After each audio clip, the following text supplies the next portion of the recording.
In this video, we will demonstrate key programming functions for the 2019 ROEWE I5.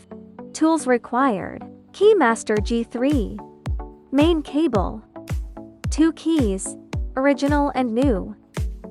We connect the device to the vehicle using the main cable. Make sure one key is a blank key ready for programming. Select Demo. Search for ROEWE in the top right search bar. Select Auto Detect Model. Follow the device prompt and turn the ignition on.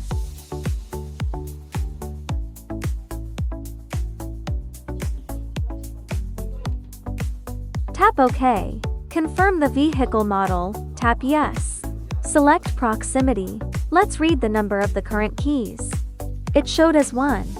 Tap OK. Selected keys. Turn the ignition on.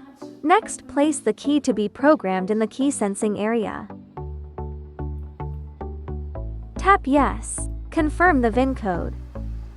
Enter the immobilizer PIN code. The key programming is successful. Read the number of keys again to verify. The current number of keys is 2. Tap OK. Verify whether the key has been successfully programmed. Thanks for watching.